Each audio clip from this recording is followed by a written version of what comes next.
Hello, my name is Walker Wilkinson, and I'm here today to talk to you a little bit about entrepreneurship and how to start a small business. Probably the most important part of starting a business is knowing that there's a gap in the market. Being able to spot where there's a need or finding an area where somebody hasn't really capitalized on the need for that market can be a huge benefit in starting a new company, because if you can get ahead of the crowd, you're going to be the first one known for it and sell the most of it because you have the most need to supply to the demand. Um, an industry we're seeing a lot of this with is the marijuana industry. There's a lot of countries in South America, um, such as Colombia, that young entrepreneurs are moving to because they can use that area to grow the cannabis and outsource it. Places like Canada that are fully legal. And they're seeing a huge boom in their economies because that entrepreneurship moving to those countries is helping grow their economies on a day-to-day basis, which helps that country and helps the entrepreneur make money coming back through it. Starting with the gap in the economy is huge if you can find it. Now, it's difficult to find, and a lot of times you're not going to be the first one, but if you do, you can easily capitalize on the market as long as you work. Which brings us to our second point. Having a hardworking background is one of the key success points for an entrepreneur. If you're not a hardworking person and you're self-employed as an entrepreneur, you're going to lack the motivation and drive to get the things that you need done. Having a hardworking background not only drives you, but it shows potential buyers and customers that you're going to be there for them. It's in their best interest to be with you, that your product is going to be one of the best in the market, and that if there's any need, you are going to be there to help that customer get what they're looking for. It also helps with knowing, okay, I don't know if this guy's product is really going to make it, but if you're constantly working on the product, constantly making updates, constantly showing them how it can help them, working with what they need, they're going to be much, much more likely to buy the product from you. Being able to keep customer satisfaction up is a huge part of hard work, because when those customers have something go wrong with your product, say, which is inevitable in the business world, if something goes wrong with your product, they're going to want you to help them fix it, and they're going to want to be reimbursed for that. Being a hardworking person and staying on top of all of those issues as they come out will also show your customers that you have the know-how to keep the business going, to take care of the customers and take care of the products they need.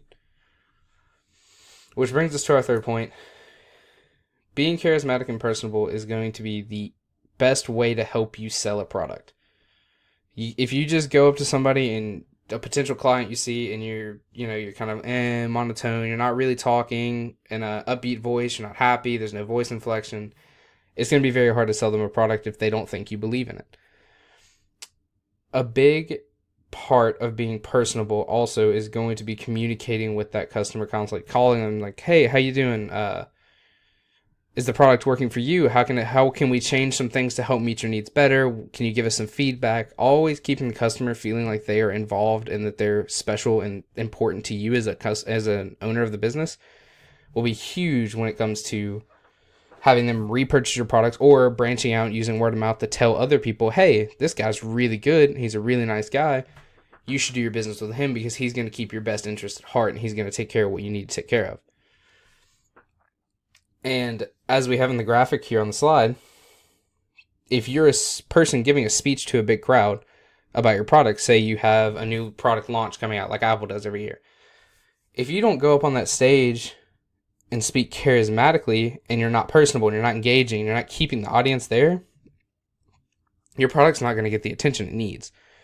It's very important that as a salesperson, as an entrepreneur, as a business owner, anyone in that realm, you have to be charismatic, keep upbeat, make people believe that you know the product works and that they're going to be happy with it and satisfied, because people want reassurance. People don't like taking risks. It change worries people, things like that. You have to make sure they know that they're going to be taken care of. And our last point, not being afraid to take risks in the market is huge for entrepreneurs. With every company that starts up, from the beginning of companies, there's a risk involved with it. When Apple started up, I'm sure Steve Jobs was not 100% certain that his product was going to be what it is nowadays, where there's an Apple phone in almost everyone's pocket.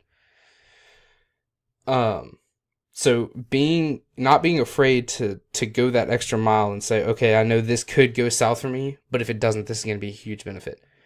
Knowing those risks and taking them can lead to a huge profit for the company. Now, it doesn't always, and you have to make sure that you look at the risks from every angle possible and make sure that you know, okay, here's what this risk could do for me if it goes right, but also if it goes wrong, is it going to bankrupt me? Is it going to ruin my company? You have to keep aware of those things, and you have to make sure that you know every product that you take a risk on, or every gap in the market that you take a risk on, has cons and pros. If the pros outweigh the cons, take that risk. It could earn you unreasonable amounts of revenue, and your product could become one of the biggest products in the world, such as iPhones and Apple products have. It's extremely important that you not be afraid to take a chance on something that could work. Now, that doesn't mean blindly follow into a risk. Like I said, you have to take all the angles into consideration and make sure if it does go wrong, you have a fail-safe and it's not going to ruin your company. So, with that being said, those are some of the main keys to entrepreneurship and how to better run your company. Thank you all for listening today, and have a nice day.